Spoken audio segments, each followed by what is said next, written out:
The moment I woke up, I found a gold chain tied to my left hand. And the other end of the chain was attached to my mortal enemy, who's also my childhood sweetheart, Qiao. Without a moment's hesitation, I yanked her up. You big oaf, what do you think you're doing? How dare you sleep in my bed? There wasn't a trace of sleepiness on Qiao's face. She didn't even seem very surprised, just a slight curl of her red lips. She looked at me with a smile, and I raised my left wrist. What is this all about? Hurry up and get it off me. I showed her the gold chain, and Qiao's expression instantly became agitated. You're thinking of going to find Yuan Tianin again, aren't you? Don't even think about it. You can forget about ever seeing her again in this lifetime. I scratched my head and asked. This Yuan Tian something, who is she? Why would I go looking for her? Now it was Qiao's turn to be stunned, but only for a second. She quickly recalled my previous actions. When I saw she wasn't answering, I started to observe my surroundings. It was a very large room. The decor looked expensive at a glance. Qiao thought I was about to go crazy again. She taunted, what are you trying to do? Want to smash a vase over my head again? Or do you want to? I ignored her and did a quick scan of the environment around me. I had countless questions. Where is this? Your place. But I remember your house looking nothing like this.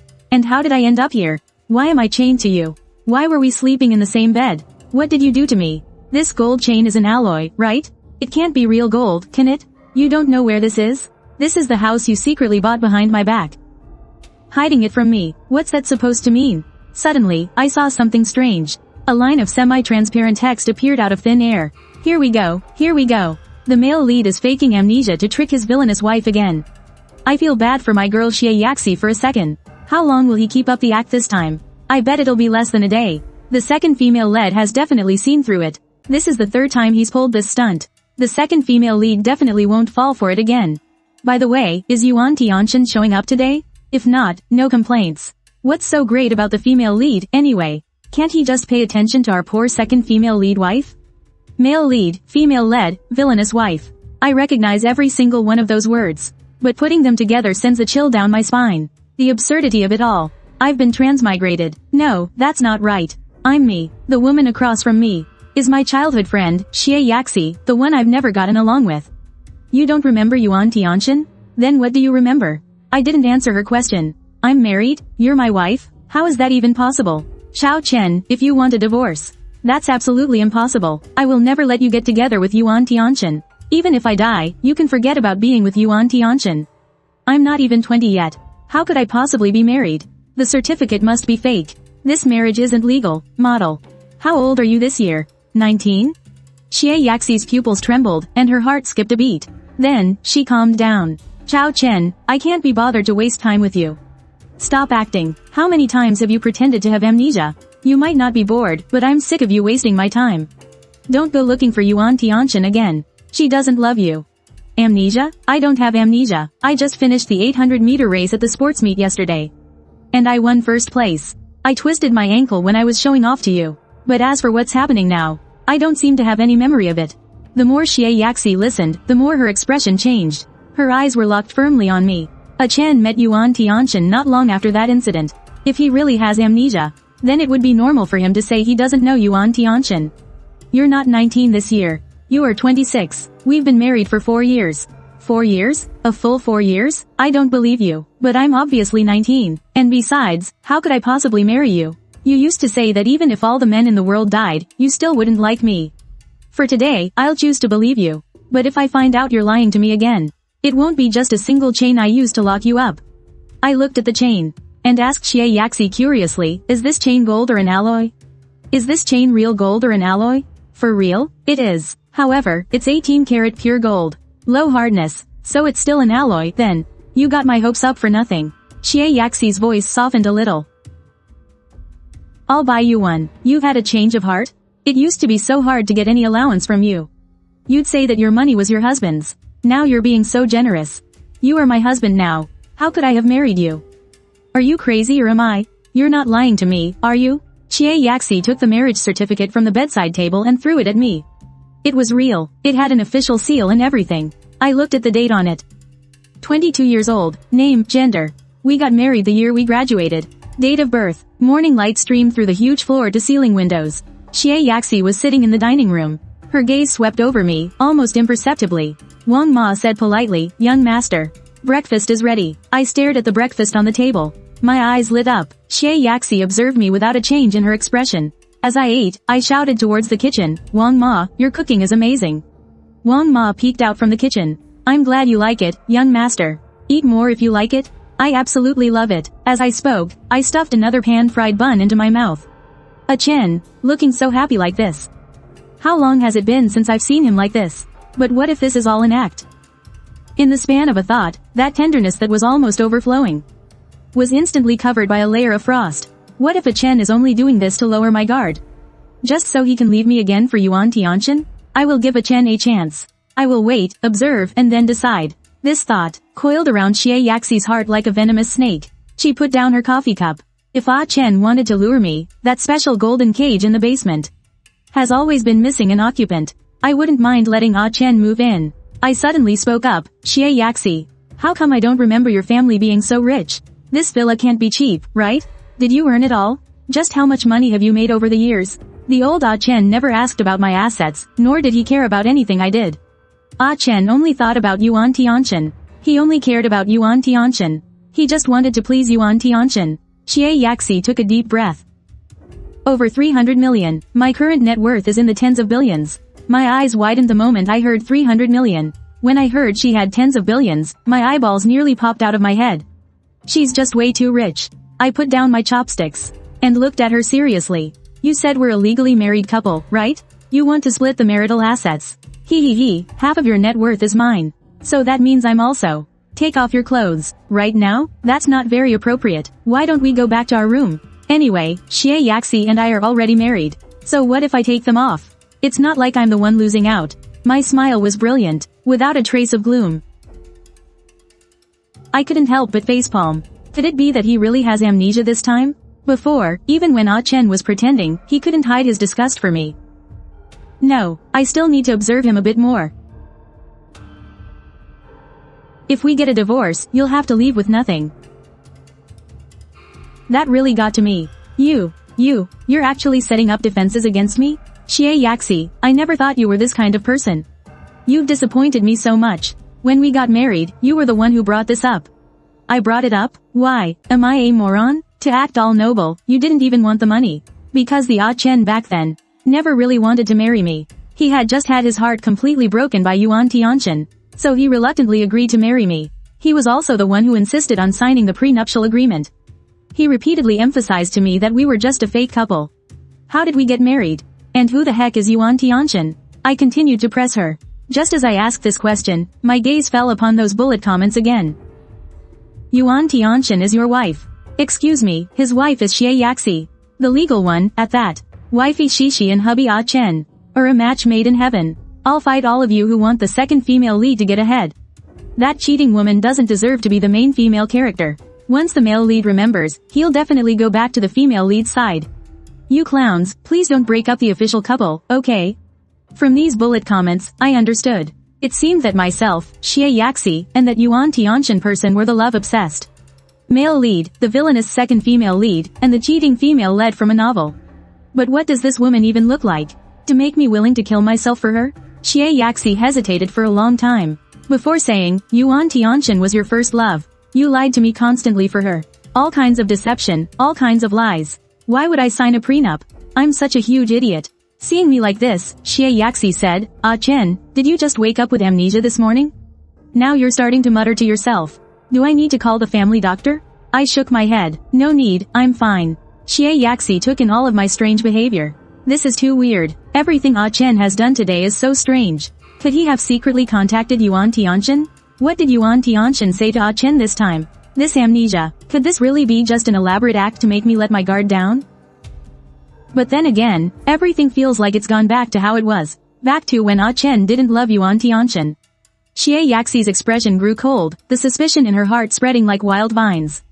After Xie Yaxi finished her breakfast, she still had work to deal with at the company. She was just about to leave. I haven't finished eating. Seeing that Xie Yaxi was about to leave, I got up to follow. She turned and asked, where are you going? To work. I nodded and said, I forgot. Then what about me? Where do you work? You are not allowed to leave the house. I lifted my head and said, why? Do you think I'm lying to you? You don't have much credibility with me. I really don't remember the last 6 years. I don't even remember that. What's her name? Yuan something. I don't remember who she is. What else can I do? Since you've forgotten, then just stay home obediently. You are not allowed to go out. And don't even think about escaping. There are bodyguards at home. With eyes full of disbelief, Xie Yaxi said, phone. I already agreed not to leave the house. You have to at least give me my source of entertainment, right? I'll have someone send a new one for you later. I smiled and gave her an okay gesture.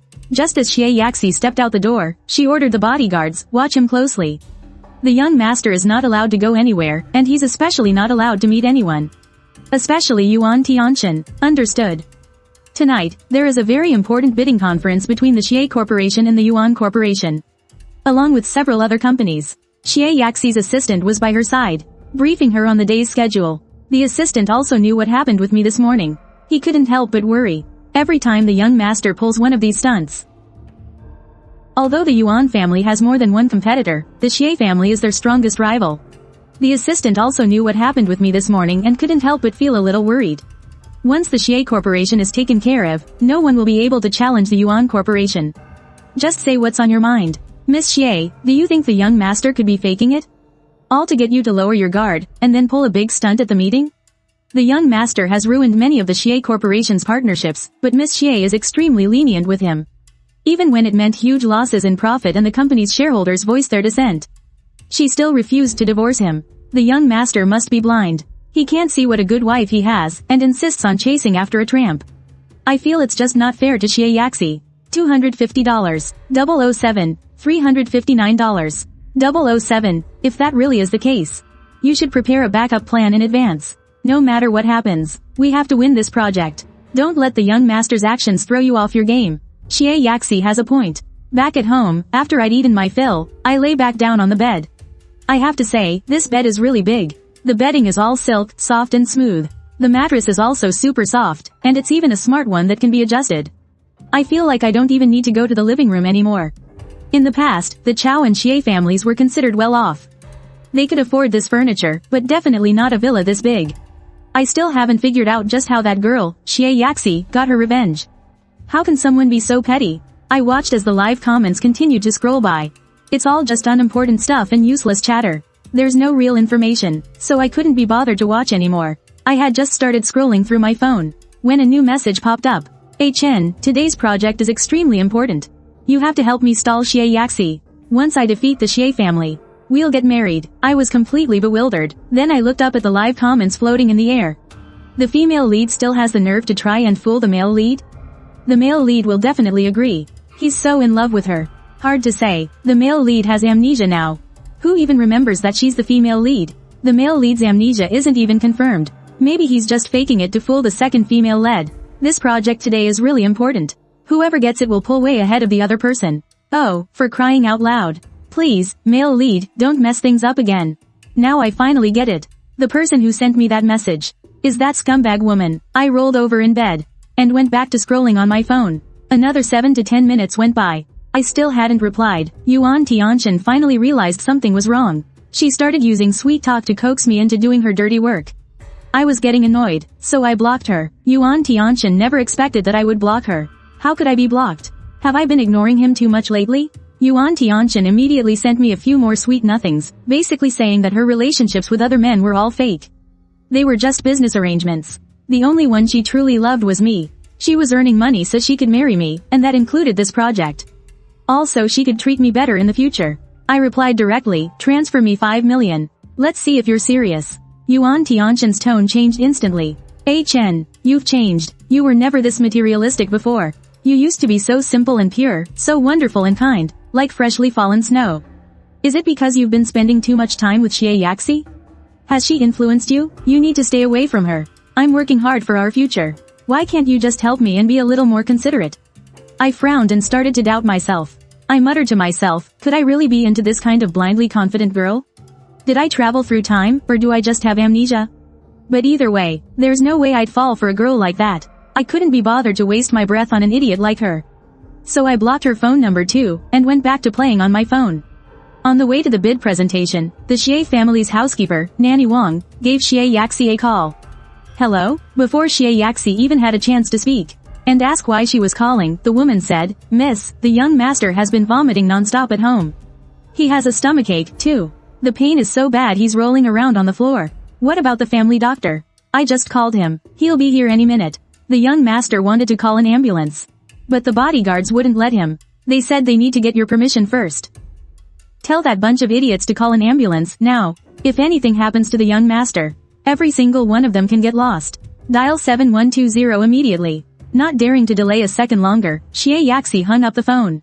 She ordered the driver to turn around. Miss Xie, our bidding meeting is about to start, but the young master gets a stomachache at a time like this. Her assistant, Zuzu, reminded her from the front seat. I know what you're trying to say. But to me, Chen will always be my first priority. Even if he's the boy who cried wolf every single time, I'll still choose to believe him the next time. Chen can trick me countless times, but I can't ignore him even once. I'm not a lucky person. I can't lose Chen. And I can't bear the pain of losing him. Zuzu opened her mouth, wanting to persuade her, but in the end, she just said, yes. The black Rolls-Royce, at the last intersection before the bidding venue, smoothly turned around and sped towards the Xie residence. Xie Yaxi took a deep breath. It's not that I haven't considered it, that this might be another carefully planned accident. The timing is just too much of a coincidence. Maybe it's to disrupt my attendance at the bid. But I can't help it. I can't afford to bet. I don't dare to gamble. Even if the story of the boy who cried wolf plays out 100 times, I will still run to Chen on the 101st time without hesitation. Just then, her phone vibrated. The ambulance has arrived. They're taking the young master to the hospital now. Zuzu quickly handled the postponement of the bid on her tablet. Xie Yaxi, meanwhile, stared out the window. The car screeched to a halt in front of the hospital's emergency building. The moment the car stopped, Xie Yaxi practically bolted out and rushed inside. At the emergency room entrance, Nanny Wang and a few bodyguards were waiting anxiously.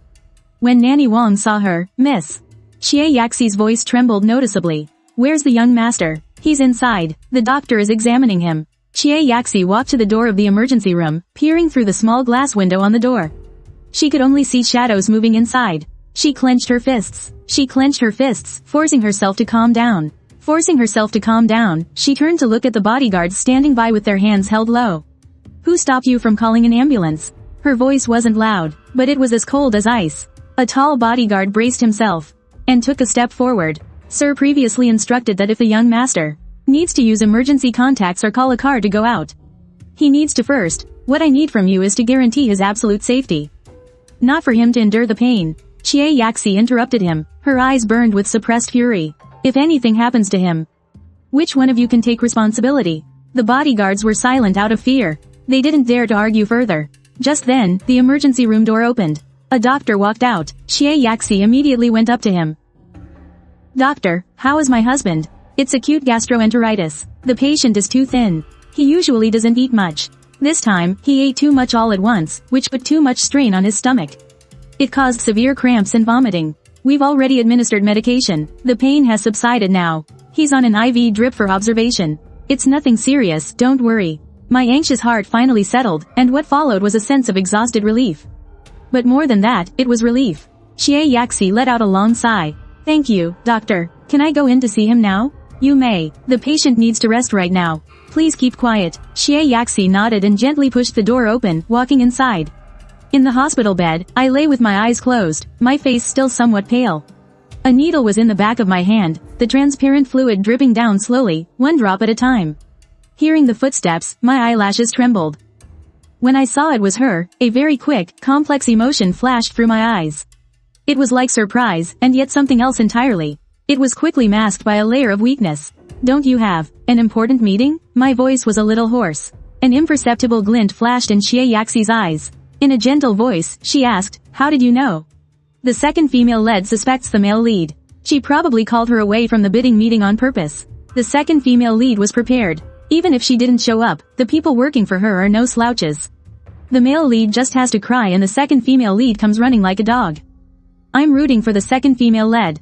Imprison the male lead. I want to see an imprisonment plot. I was planning on explaining things to Xie Yaxi anyway. After all, in my memory right now, Xie Yaxi is the only person I know. I received a text on my phone today, telling me to hold you up. What are you talking about? What important meeting? Xie Yaxi, you have to believe me. I have amnesia right now. Even if we don't get along, I wouldn't help other people go against you. Never mind that I don't know him now, even if I did know him. I could never mess up your career like this. Xie Yaxi was moved by my words. If only it could always be like this. Xie Yaxi tried to take my phone. If this were the old me, I would have been very nervous. I unlocked it and handed it to her, then I saw the conciliatory message from Yuan Tianin. And all the sweet talk. The look in her eyes darkened again. After reading the message, it was exactly as I had said. I really hadn't agreed. Me coming to the hospital was a complete coincidence. I just thought my 26-year-old self was too skinny, so I wanted to eat a bit more to get stronger. But who knew I'd be so fragile now? It had been a long time since Xie Yaxi had heard me ramble on. So much. It was as if I couldn't wait to tell her every trivial little thing that had happened to me. It seems I've really forgotten Yuan Tianin. She could see me in her eyes again. Xie Yaxi stayed with me in the hospital while I was on the IV drip. Outside the window, the night was as black as ink. The soft footsteps of a nurse occasionally echoed in the hallway. The liquid in the IV bag dripped at a steady rhythm. As if it were measuring time. I leaned against the raised hospital bed. My face was still a bit pale, but my eyes were surprisingly bright. As if I were desperately trying to salvage a forgotten piece of my past from a thick fog. I asked a lot of questions, all about those 6 years. The years I had forgotten. At first, Xie Yaxi only gave short answers. He even tried to change the subject. For him, those 6 years were countless hesitant silences, watching my back as I walked towards someone else. Were a deep-seated jealousy and helplessness that nearly devoured him. Those were the most unpleasant 6 years between us. He didn't want to bring them up. Not a single word, but whenever he was about to fall completely silent, his gaze would meet mine, which held no haze or attachment from old memories. There was only pure curiosity, as clear as an early autumn stream. Reflecting no dust from the past. Faced with eyes like these, he found he couldn't put up a wall. Those bitter fragments were eventually pried from him by my questions, one by one. That Yuan, what's his name? How did I meet him? Xie Yaxi's fingers unconsciously rubbed the edge of the bed rail, the metal's chill seeping through his fingertips. His voice was monotonous, betraying no emotion. Only he himself knew that the old fires of jealousy were faintly burning in his chest again. Yuan Tianin, he was a graduate student at our school. After you sprained your ankle, I was the one who took you to the school clinic. He paused, as if he could still feel my weight leaning on him back then. Later, I accompanied you to every follow-up and dressing change. But the last time, you had mostly recovered. I saw you could walk without much trouble. I had something else to do that day, so I didn't go to the hospital with you. That's when you met him. Just from that one time I wasn't there. Just that one time. I had always been by your side, protecting you. Never leaving you for a moment, but it couldn't compete with one of fate's seemingly careless arrangements that made Chen fall for another person. At first sight, to this day, the thought of it is like a fine needle, pricking the softest part of my heart. And then what happened? It was as if I were listening to a story that had nothing to do with me. You started keeping secrets back then. You were always sneaking around, distracted. My project was at a critical stage, and I was working around the clock. By the time I had the time and energy to look for you, you ran over and told me that you were going to confess your feelings to Yuan Tianin. The hospital room fell silent for a moment. Only the quiet hum of the medical equipment could be heard. Then how on earth did we get married? My brow slowly furrowed as I once again asked the question that had been swirling in my mind since I woke up, the one that puzzled me the most. Later, you discovered that Yuan Tianin wasn't just being flirty with you. More importantly, he already had a fiancé arranged by his family. In a fit of anger, you came to me for a flash marriage. You were like a little abandoned puppy back then. My heart softened, and I agreed. Xie Yaxi was lying. The truth is, she couldn't get what she wanted, and when she was full of regret, I gave her a chance. I was the other woman? He was cheating on someone, with me? I shot up from my leaning position. My voice rose sharply with shock and anger, tugging slightly at the IV needle in the back of my hand. As the words left my mouth, I was first filled with disbelief, then a wave of absurdity washed over me. I honestly didn't know how to react. I asked Xie Yaxi about the past 6 years. I wanted to hear her answer, but I was even more curious about what the live comments would say. The male and female leads fell in love at first sight. The childhood friend never stands a chance against the one who falls from the sky. The second female lead's loss was well deserved. The female lead is fake to everyone else. She's only real with the male lead. Oh, give me a break. The female lead flirts around with everyone. How many times has the male lead broken character for her? As the heir to the Yuan Corporation, Yuan Tianin, with all of her dad's illegitimate children, she naturally had to seize power for herself first. The marriage alliance was just a tactic. Except for the male lead. It was all just an act. Just an act. So how did he break off the engagement? To be with the male lead. To be with him, when the male lead was getting attacked online for being the other man. He just went into hiding. And you call that love? The live comments were a total battlefield. I listened to Xie Yaxi's brief, yet incredibly detailed account of Yuan Tianin's past 6 years. A complete picture slowly formed in my mind. In the end, it was just a cliché and painful story. He was ambitious and wanted to secure his family's power, but he also couldn't let go of his budding feelings. So he'd string me along with promises of true love, while maintaining his engagement with the fiancé who could bring him benefits. He was playing both sides, right up until everything came to light. I took all the blame, while the man who claimed to love me wasn't even willing to step up and defend me right away. This plot is straight out of some old, trashy romance novel. I just can't wrap my head around it. Was I really that stupid? That's not like me at all. How could I have been so dumb? The fluid in the IV bag finally ran out. I could finally leave this hospital that reeked of disinfectant. My eyes were glued to the Rolls-Royce, my pupils widening over and over. This car of yours is awesome. My fingers lightly traced the sleek car door. 28 million. I suddenly turned my head. My voice was tinged with a wistful resentment. If I hadn't run into that Yuan Tianin girl back then, I could have started my own successful business, right? Then I could have bought a mansion and a luxury car with my own money. I paused for a moment, lifting my chin slightly, thinking aloud with a hint of defiance. I could even have a female model on the side, or something. Have what on the side? None of your damn business. I said I want to keep a female model. I inexplicably lost 6 years of my youth. 6 years. I haven't even properly held a guy's hand in all that time. And the moment I wake up, I'm stuck with you. What's wrong with wanting to have a female model? I'm going to. While I was getting the IV drip, that fleeting warm atmosphere had already completely disappeared. Facing Xie Yaxi, I fell back into our old dynamic from years ago, saying whatever came to my mind. With no filter whatsoever. Get in the car. We're going home. I deliberately went around him and pulled open the back seat door. I hopped right in, treating him just like my personal driver. Xie Yaxi looked at my childish but vibrant behavior, and that familiar feeling washed over him once more. His lips curved into an unconscious smile. He pulled open the back door, and struggled to pull me out. I rarely got to see this immature side of Xie Yaxi, so I just went with it and let him shove me into the passenger seat. So, you really see me as your driver, huh?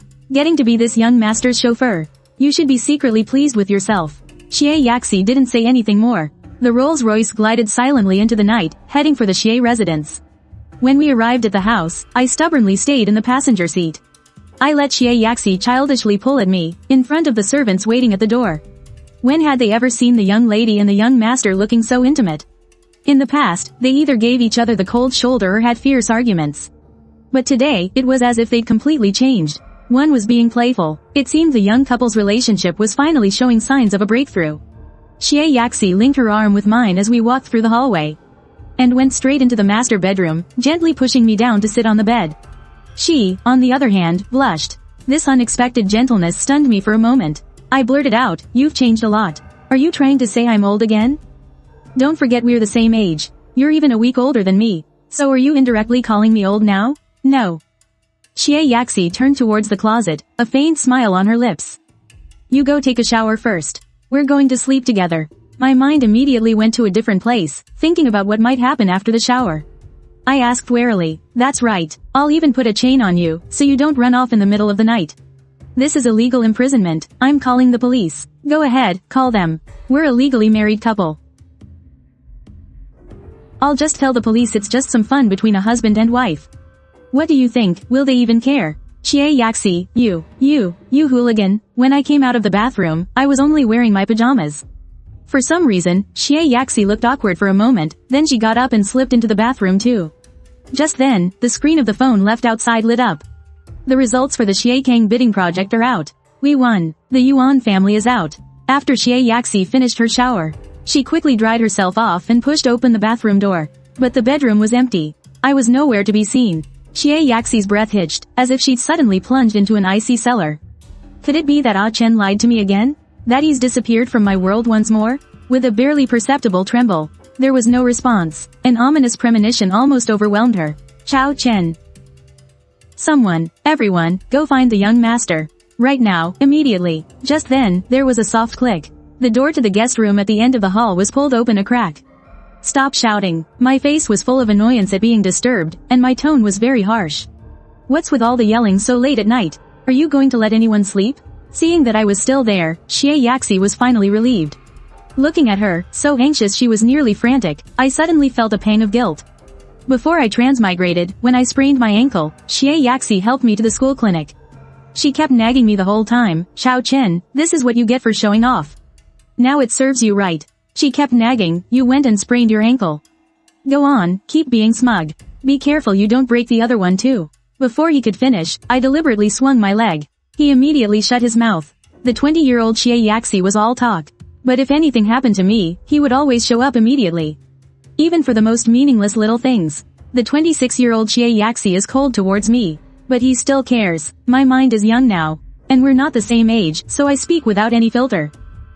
You have a crush on me. That's not a question. There wasn't even a trace of doubt. My tone was just too certain. Xie Yaxi stopped in his tracks. A crush on you? Don't be ridiculous. Come back to the room with me. You're not allowed to stay here. The live comments exploded again. I quickly glanced over them. I didn't get any useful information from all those arguing comments. I wasn't in the mood to investigate further anyway. Xie Yaxi was already standing in front of me. Are you going to walk back on your own, or do I need to find someone to beat you? His eyes were cold. What he said wasn't a suggestion. It was an order. I looked away, feeling guilty, and said, I'll just sleep in the guest room. It's not like I'm going to run away. You're skinny. Unhealthily skinny. In his eyes, I caught a fleeting glimpse of pain, as if by hurting me. He had also cut himself. Then why do you insist on tying me up? I knew too much had happened over the years. The way he treats me is all related to it. It's related to my lost memories, isn't it? Before we got married. You were entangled with Yuan Tianin, a complete mess, barely human. After we got married, I gave you freedom at first. The first time you saw her again, you came back and went on a hunger strike for 3 days. Demanding a divorce from me. I didn't agree, but I didn't stop you from going to see her. I even sent bodyguards to protect you secretly. The next time I saw you, you were at our front door, crying and telling me that Yuan Tianin and her fiancé were getting engaged. You got hurt because of her several more times. I forgot to tell you, she has a fiancé. She has a fiancé, and she's still stringing you along. Using her connection with you to poach many of the Xie family's business partnerships. She fed off of you and me to make herself stronger. She never fulfilled her promise to marry you, didn't even break off her own engagement. And you still tried to kill yourself for her, slitting your wrists, taking sleeping pills, causing a huge scene. When her childhood sweetheart needed a kidney, you even wanted to give him yours. I had to lock you up at home. Otherwise, you wouldn't just be skin and bones now. You would have been a pile of actual bones long ago. From that moment on, I had people watch you during the day, and at night, I locked you up to sleep with me.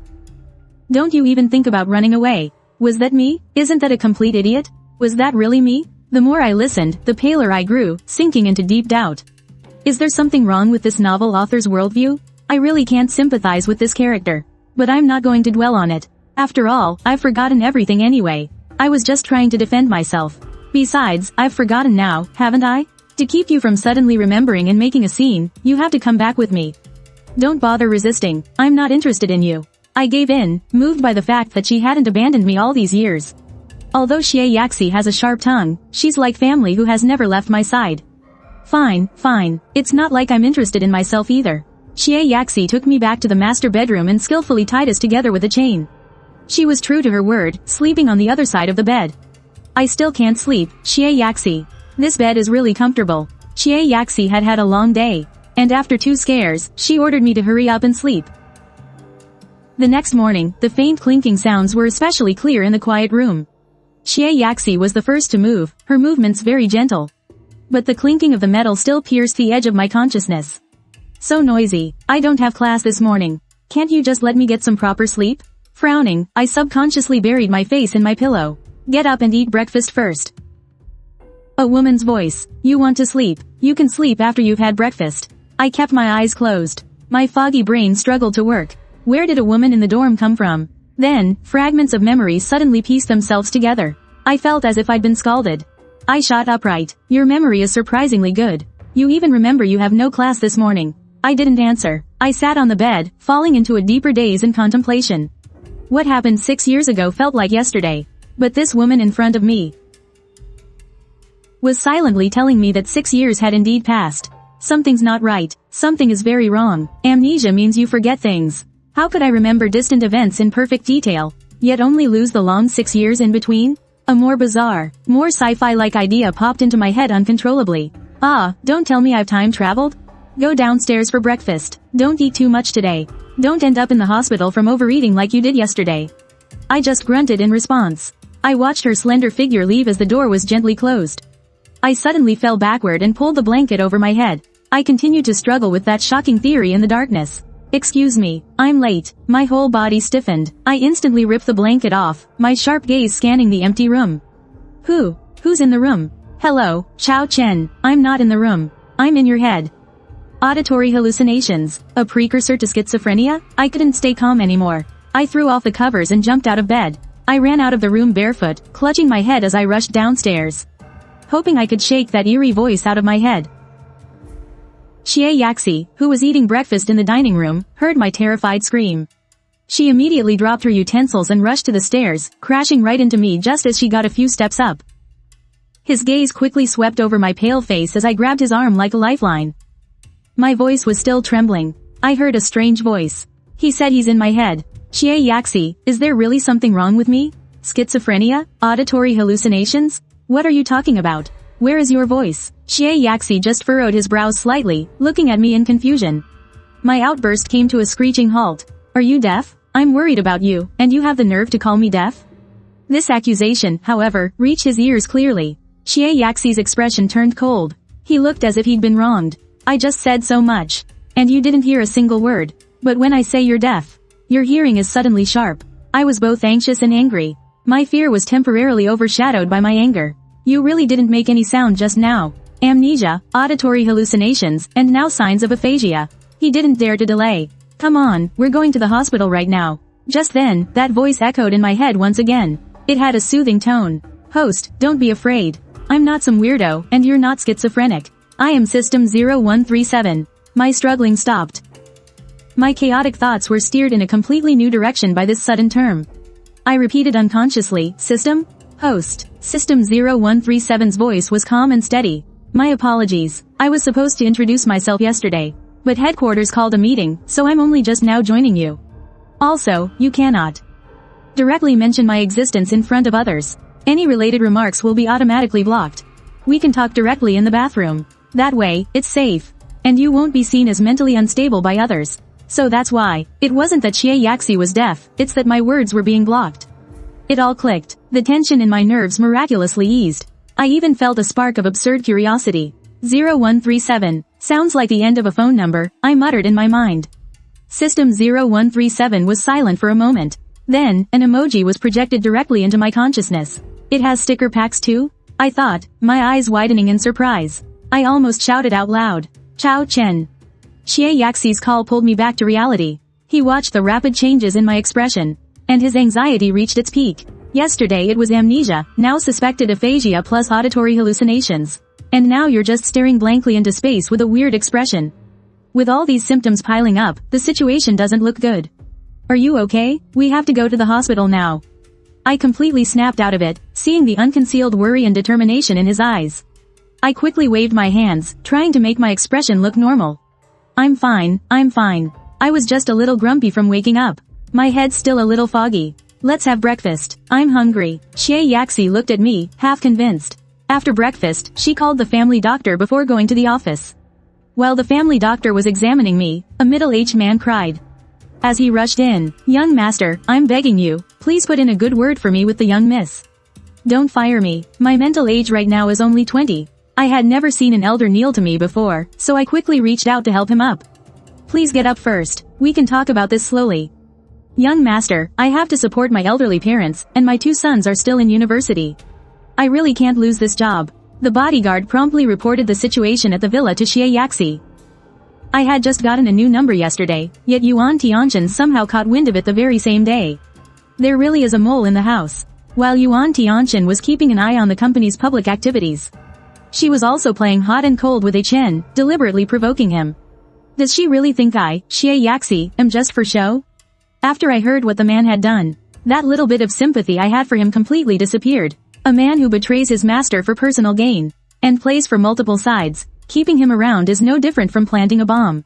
It's too dangerous. You can betray Xie Yaxi today, and you can betray someone else tomorrow. Today, it's just passing on information. But tomorrow, you might end up taking someone's life. The Xie family can't afford to employ someone like you. I will settle your wages according to market standards. If you continue to make a scene, I will sue you for violating the employee code of conduct and demand compensation. The bodyguard relayed my words to Xie Yaxi, word for word. Xie Yaxi's originally icy expression gradually softened. The family doctor's examination showed that I was physically fine. Just too thin. Xie Yaxi's mood brightened completely. This was the happiest day she'd had in years. I hope Chen keeps up this amnesia act a little longer. But this time, I will never let you escape again. Chen seems to have really forgotten.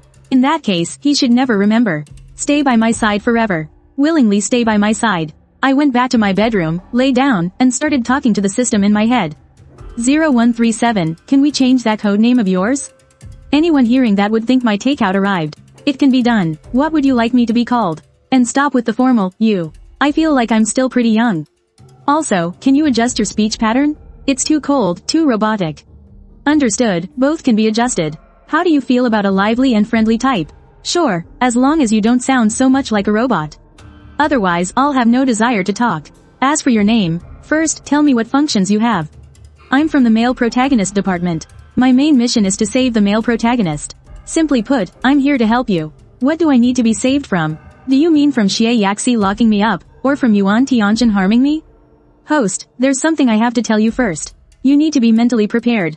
The world we're in is actually a novel. I know that already. How could you know that? You're not supposed to. I just got here. I haven't said anything yet. Did another character tell you? And you just believe them? No, that's not right either. Is there something you want to say? I can see the live scrolling comments. Is this considered a bug in your system? My mistake. I was recalled for a meeting as soon as I arrived yesterday and accidentally turned on the live comments function. So, you've already learned about this world through the bullet comments. And now there aren't any. All day long, they're either playing fight the landlord or arguing.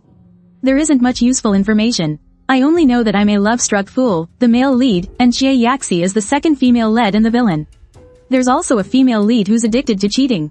But I'm not allowed to say that about myself. The male lead must be confident. Be strong. This world was born for you. The female lead and the second female lead really should be harshly criticized. Are you sure I'm the center of the world? Then why do all the resources, connections, and benefits go to the female lead? I'm still so skinny right now. I'm so bony it's disgusting. This is a very old novel. Back then, the tropes of physical and emotional abuse, leading to family ruin and death, were popular. But this style isn't popular anymore. The novel's world has been reincarnating over and over. But in the last few cycles, this little world has gradually gone off track. Especially the last time. After the second female lead had her villain arc, she killed the female lead and then committed suicide in front of you.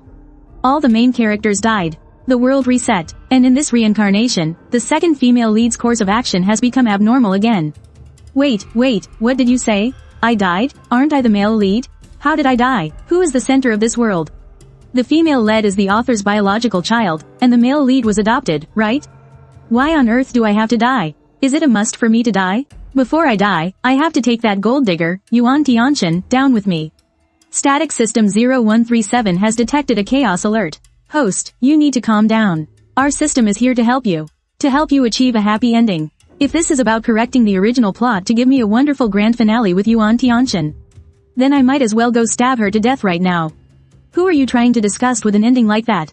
Whoever likes that kind of woman can just go spend the rest of their life with a person like her. Calm down. Our male lead department has high authority, and besides, that old set of tropes isn't popular anymore. You can decide your own ending. You can choose to have the second female lead take the main spot.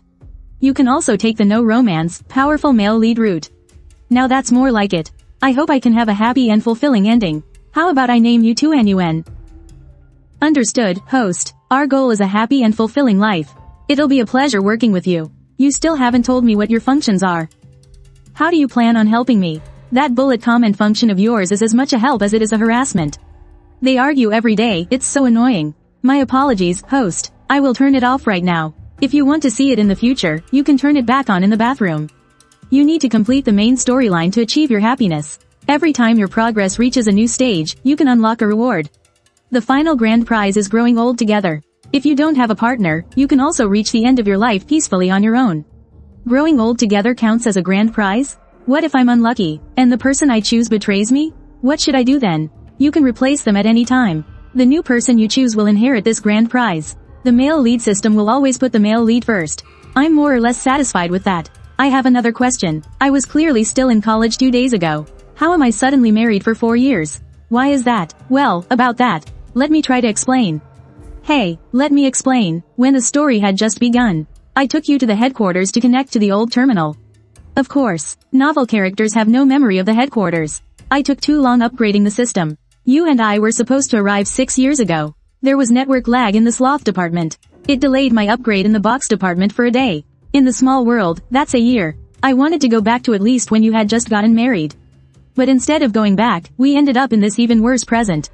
I've been hurt physically and mentally. I'm a college student. Are you one too? But you're so unreliable. What are you so angry about? I just graduated from college this year. System, you're my very first host. What? Are you reliable? Because I'm definitely not. I'm starting to doubt your abilities now. I have confidence. I believe you will definitely be happy. I asked. This world is just missing 6 years for no reason. So in those 6 years, was I here or not? But I exist in this world, and it's still following the plot of the novel. During those 6 years, the world's program was running, commonly known as autopilot. If it can run on autopilot, then what do you need me for?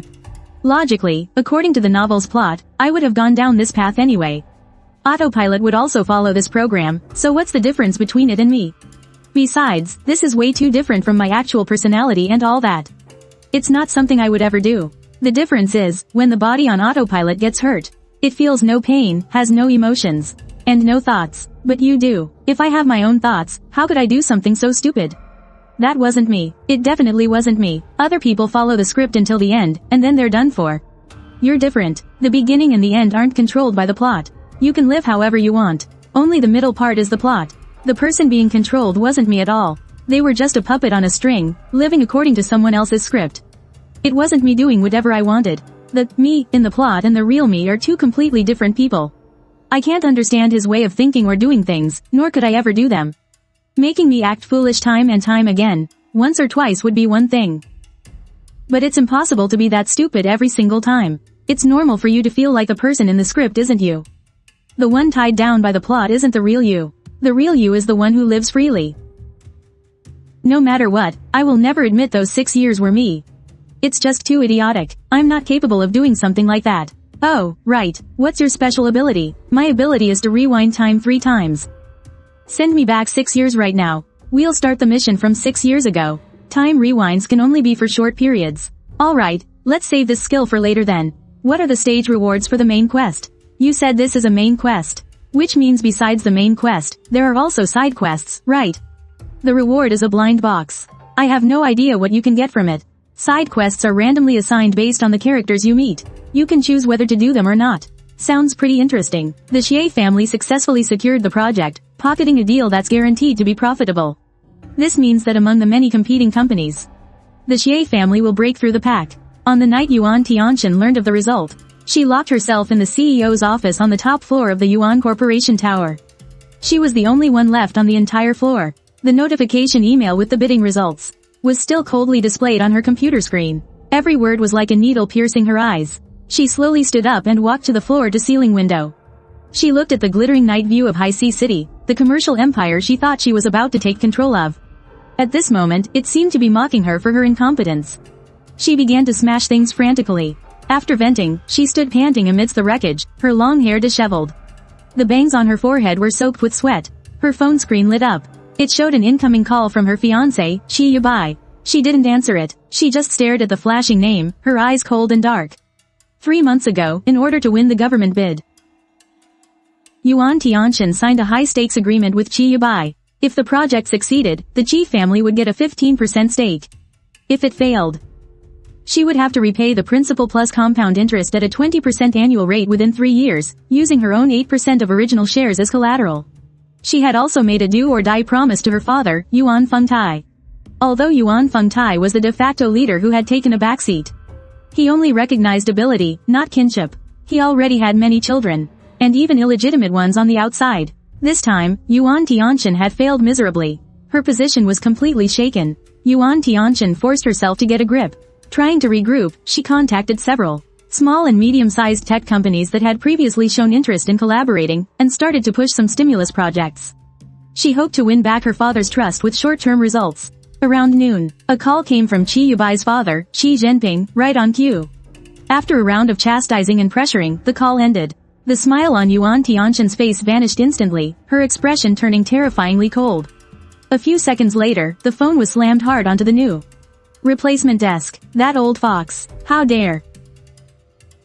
Both of them try to kick me while I'm down? Qiao became even busier after winning the government project. But no matter how busy she was, she would immediately check the hourly messages from her bodyguards. Regarding my situation at home, it had been 3 hours. I hadn't left my room. Qiao has always paid the most attention to me. She felt uneasy, sensing that something was wrong. When a child is quiet, they must be up to no good. She told a bodyguard to go knock on the door, to check the villa. What is the young master doing? Young master, are you in there? I'm playing a game. What is it? The young master is inside playing games. Everything is fine. Hearing that I was fine, Qiao's worried heart was finally put at ease. For the next few days, Qiao worked at the company during the day. I continued to play games at home. During that time, I tried to go out. But all my attempts were rejected by Qiao. At night, the two of us were restrained by a single golden chain. We would lie at opposite ends of the large bed, more than a meter apart. The only inconvenience was that, in order to gain weight quickly, I would eat several extra meals every day, and also eat and drink before bed. Going to the bathroom at night would wake Qiao up. Being woken up in the middle of the night made Qiao's sleep even worse. After a while, rumors started spreading quietly at the Qiao Corporation that I was giving their CEO and eldest daughter a really hard time. Yuan Tianin wanted to win back her father's trust, so she busied herself with partnering with small companies. She was furious about how I yelled at her and got her blacklisted at the bidding conference. But she thought I was obedient in the end for stalling Qiao and preventing her from entering. Business progress. Business progress. Even though Qiao didn't go, the project was still lost. Later, she found out I did it to help get her hospitalized and took the time to send a message to check on me. I didn't reply, so she thought I was heartbroken and that my freedom was being restricted by someone. So she sent a few texts to my old phone number, saving them to use in a confrontation later. It's been half a month since I transmigrated into this world. In the beginning, every day I'd wake up to this luxurious yet cold bedroom and scroll through short videos. My finger joints are sore and aching from all the swiping. I lie paralyzed on the bed. I call out to the system.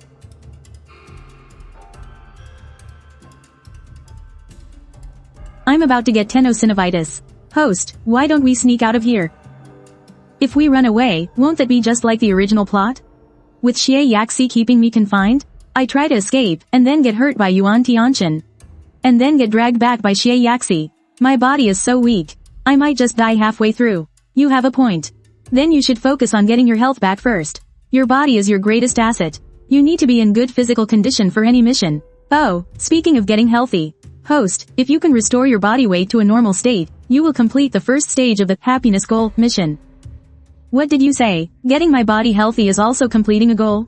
Yes. For a happy ending, physical and mental well-being is the first step. What's the standard for healthy? At the very least, a few of my stats have to meet the health standard. No other diseases. For you, host, it just means you need to put on some weight. I've worked hard for half a month and only gained 3 or 4 jin. Host, your height is 188.8. Your weight needs to be at least 140. Being below that is very unhealthy.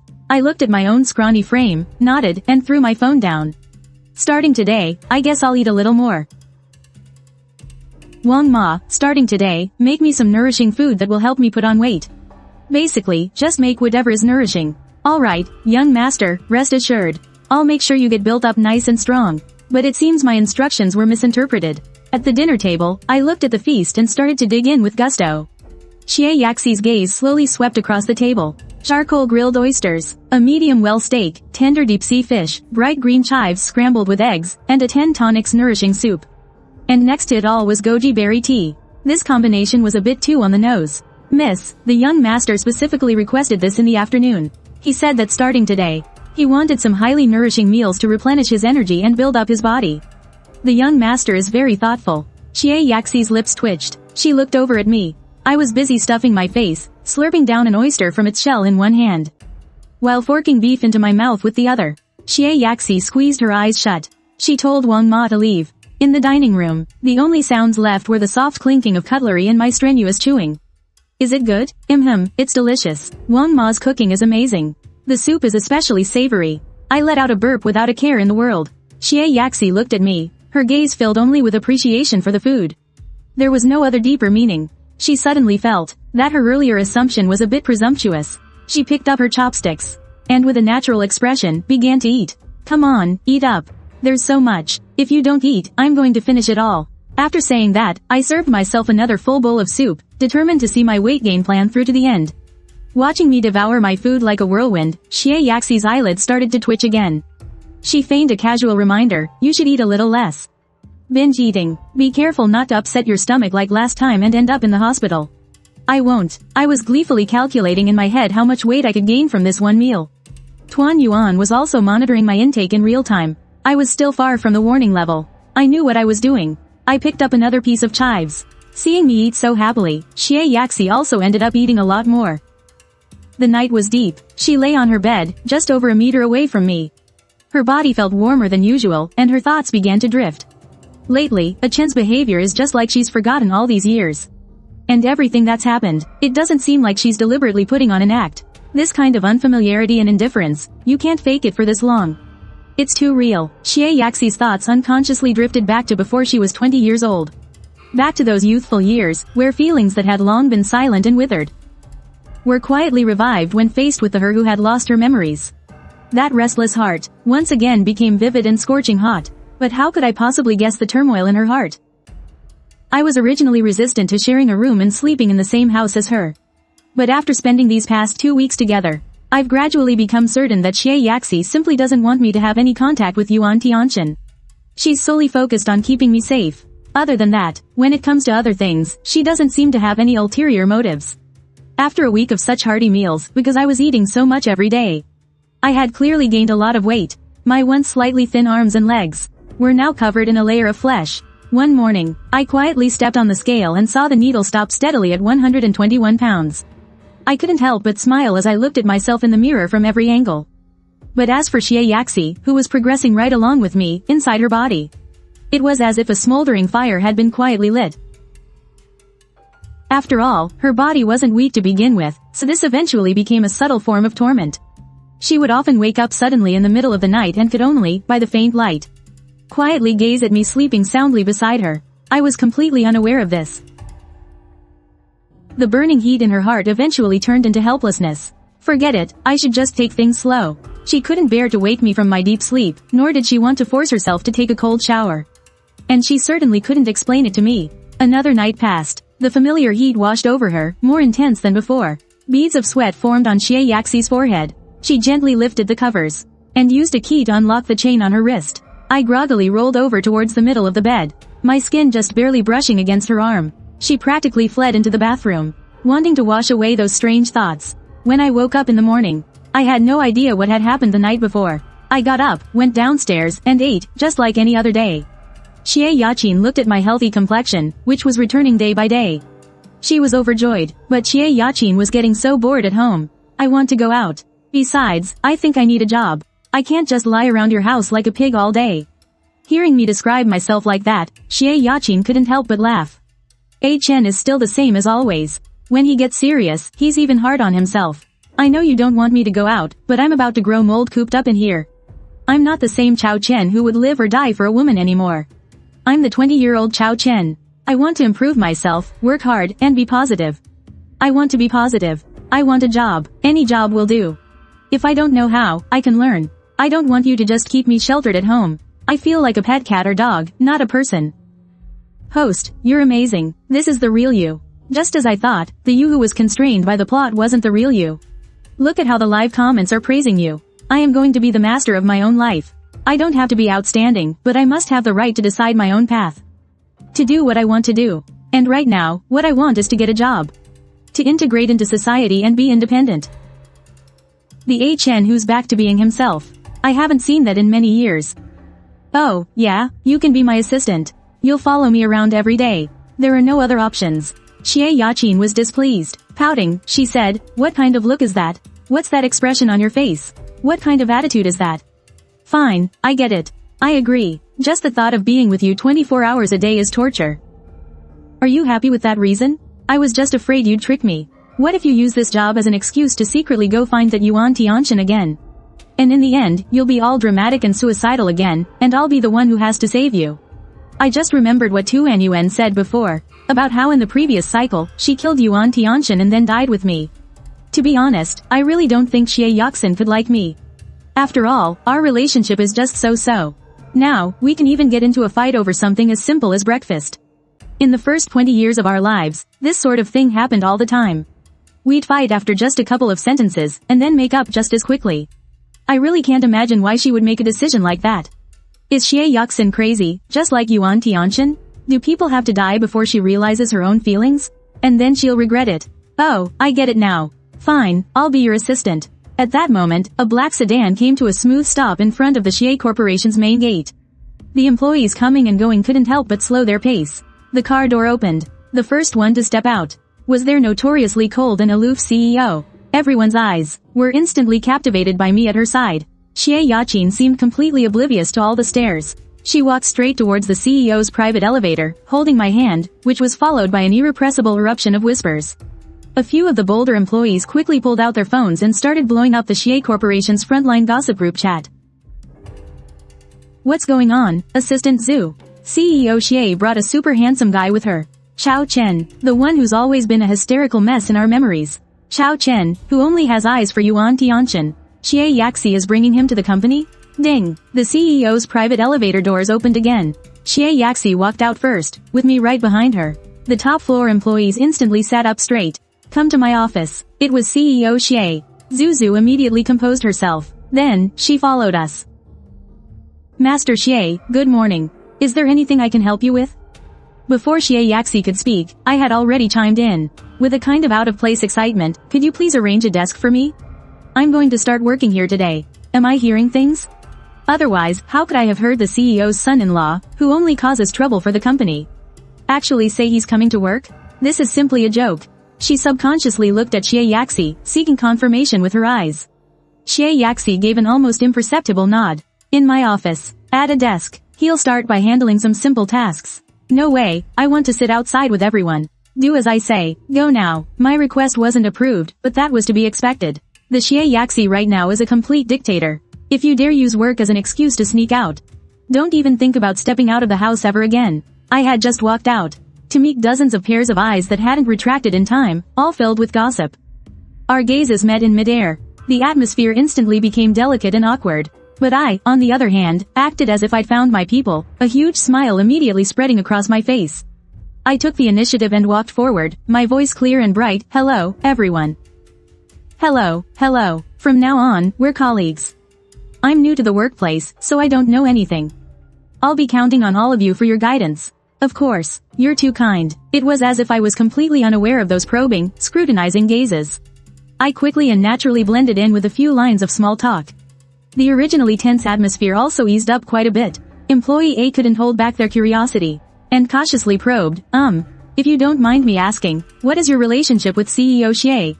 We are. I blinked. My answer was natural and smooth. We're childhood friends, and old classmates, too. Oh, I see. Everyone had a sudden realization. So they're childhood sweethearts. Just as they were wondering who on earth he was, Zuzu arrived with the logistics staff, carrying a brand new desk, chair, and computer. Seeing me surrounded by everyone, she asked, Master, why aren't you in the CEO's office? Zuzu stopped in her tracks, her tone respectful. The word master was like a stone thrown into a calm lake, creating huge ripples in everyone's mind. The scene fell silent in an instant. The Master Xie, who was rumored to have an extremely bad relationship with CEO Xie. As expected, the only man who could show up with Xie Yaxi could only be Master Xie. Young Mistress Xie, I really don't understand this move. What they didn't know was, behind the special one-way glass of the CEO's office, Xie Yaxi was standing quietly. Her gaze pierced through the glass, locked firmly on me, her eyes churning with complex, indecipherable emotions. Scrutinizing him, with a hint of possessiveness I'm trying so hard to suppress. Chen has been so well behaved recently, even with the same spirit and energy he had at 20. He's almost flawless. This might be an even more clever disguise. I have to find a crack in his facade soon, to rip off his mask. But, how I wish all of this was real. I wish time would stop right now, that Chen would stay like this forever. The one who would smile at me, and even talk back to me. The Chen who would just giggle foolishly after being teased. Juju was efficient. She quickly set up a workstation for me, with a brand new computer. Now that I had my own territory, I looked exceptionally focused. The entire morning, I sat properly in front of the computer, sometimes frowning in thought. Sometimes typing on the keyboard, looking unbelievably serious. Yuan, what does this report mean? What do all these numbers represent? How do I adjust the formatting on this document? Why does mine look so ugly? I've never dealt with any of this before. The colors are hideous. I followed the principle of, if you want something done, do it yourself. I first secretly searched on my phone, and if I really couldn't figure it out, I'd make an emergency call to Kun Yuan. Getting coaching from the sidelines, fumbling through my tasks all day. I actually managed to complete a few basic tasks respectably. Qiao printed out the file I submitted. He tapped a few spots with the tip of his pen. The logic here is flawed. The data cited here is inaccurate, and some of the formatting doesn't meet company standards. I leaned over, watching as he marked up the paper and explained. Unconsciously, I started following his train of thought, watching him demonstrate the revisions and adjustments. I was learning his logic for handling problems. Outside the window, dusk began to fall. The 5 o'clock alarm to go home rang right on time. A moment ago, I was completely focused. But in an instant, it was like I was injected with energy, and my eyes lit up. Faster than lightning, I saved the file and shut down the computer. The whole sequence was as smooth as flowing water. I let out a cheer. Qiao, I'm not taking your revision suggestions. I'll do them tomorrow. The labor laws state, it's time to get off work. I darted out of the office area. I left behind a bunch of my fellow workers, who were silently casting envious glances my way.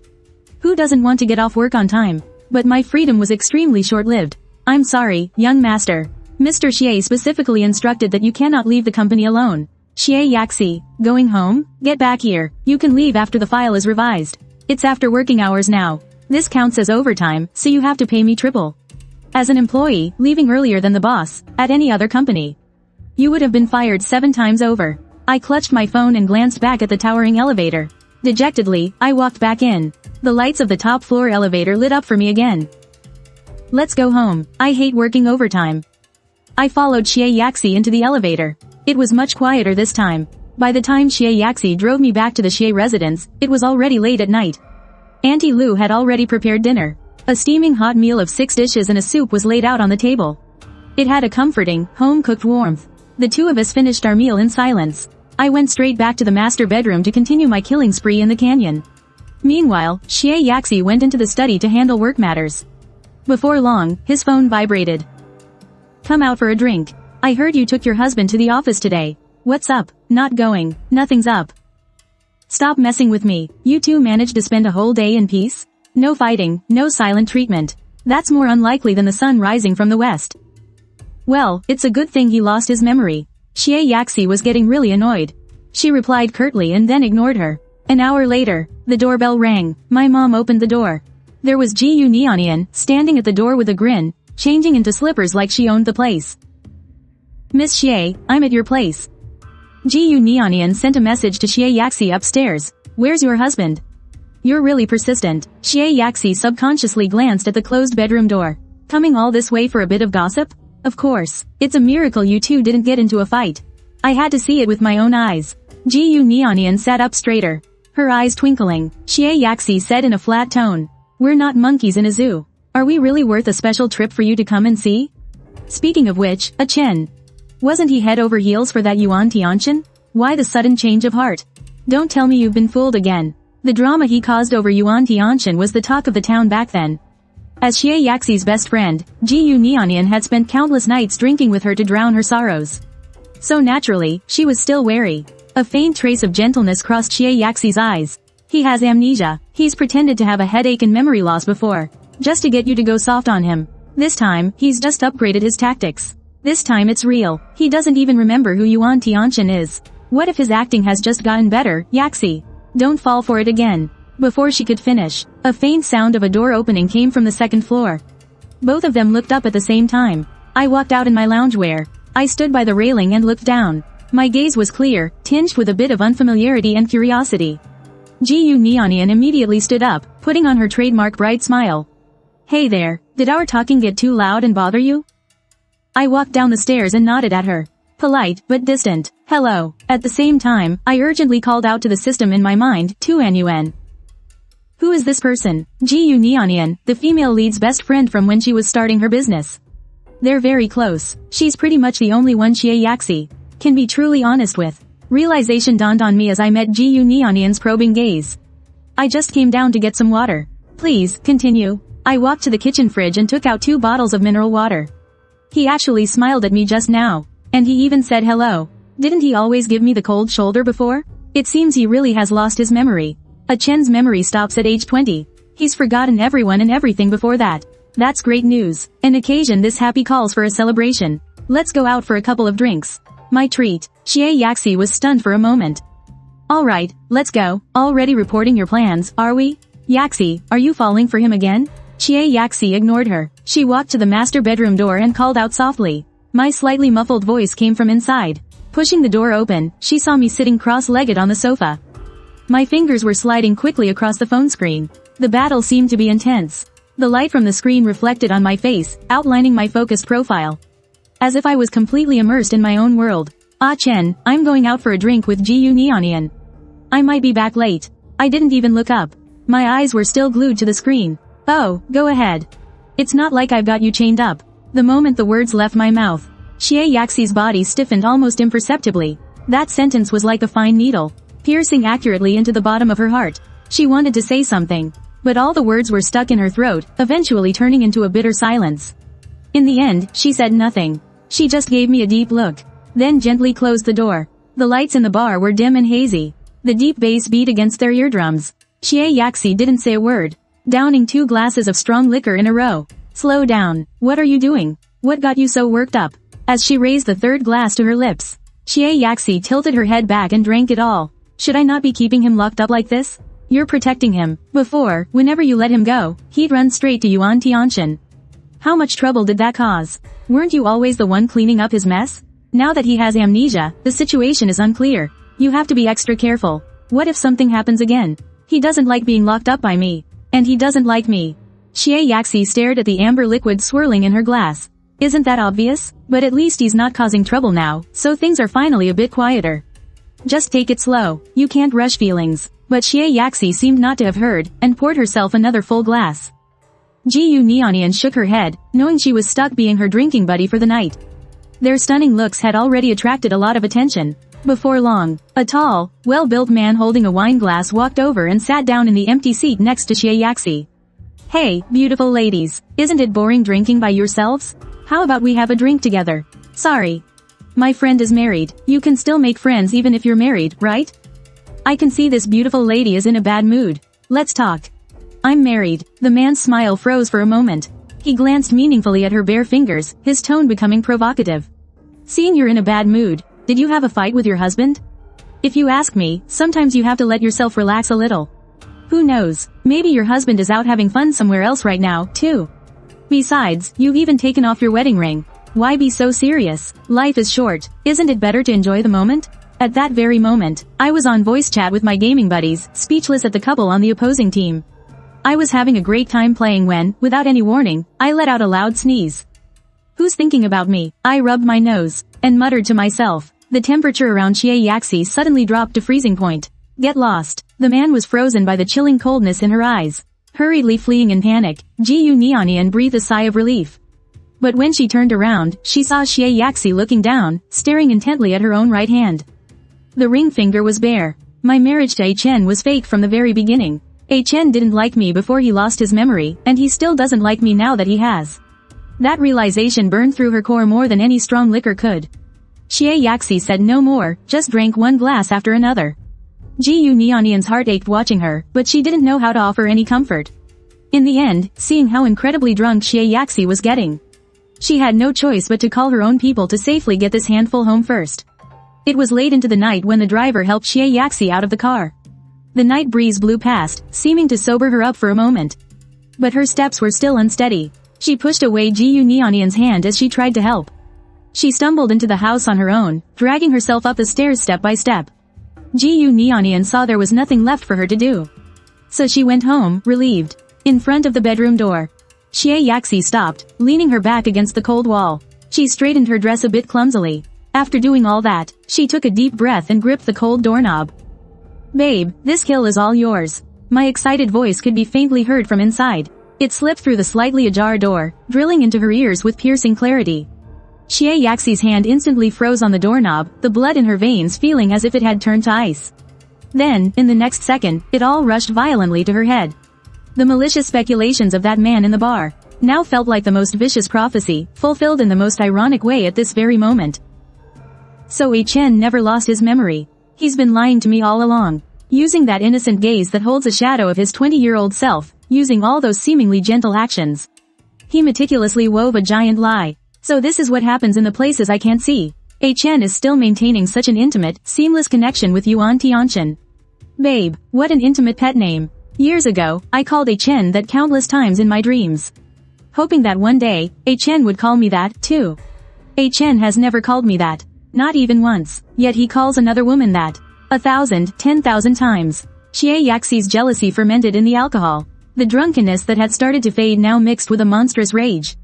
The shame of being fooled erupted like magma, instantly devouring the last remnants of her sanity. She violently shoved the door open. The warm, soft light from the room spilled out, creating a stark contrast with the dim hallway. I was half leaning against the headboard, wearing headphones, my fingers still flying across the screen. I was clearly startled by the sudden loud noise and jerked my head up. The relaxed smile from my interaction with my gaming buddy still lingered on my face. Xie Yaxi stood there, her cheeks flushed an unnatural, fierce red. Her eyes held a scarlet rage and despair I had never seen before. Her usual cool and proper demeanor was completely gone. Like a cornered animal that had been thoroughly provoked, she stared at me, dead on. Her lips trembled, and after a long moment, she squeezed out a question. Her voice choked with sobs, Qiao Chen. You lied to me, you never lost your memory at all. I was completely baffled and sat up straight. What did I lie to you about? I've never lied to you. She didn't believe me, she walked in step by step. Her high heels clicked on the floor, each step like she was walking on knives. Then who was that, babe, you were just calling out for? Yuan Tianin, right? You've been faking it this whole time. Faking amnesia, faking being good. Pretending to rely only on me, while still secretly involved with her behind my back. It was only then that I understood, and not knowing whether to laugh or cry, I held up my phone. You mean this? This is my teammate from the game. He's a guy, I just got a pentakill. I was telling him to celebrate properly. What are you imagining in your head? Xie Yaxi stopped in her tracks, sobering up almost completely. The fury in her eyes slowly froze, turning into astonishment. She stared at the game on my phone screen, then looked back at my innocent expression. The color drained from her cheeks in an instant, leaving her pale. I softened my tone. Xie Yaxi, I know what you're afraid of. You're afraid I'll remember Yuan Tianin. The person from before, the one who would have died for Yuan Tianin, that wasn't me. It was a puppet controlled by the plot. My memory now stops when I was 20 years old. I only remember that we were rivals who've been fighting since we were kids. She turned her face away, her shoulders trembling slightly. She wouldn't look at me, but she didn't argue back, either. I got out of bed and walked over to her. That person from before who would have died for Yuan Tianin. That wasn't me. It was a puppet controlled by the plot. My memory now stops when I was 20 years old. I only remember that we were rivals who fought day in and day out.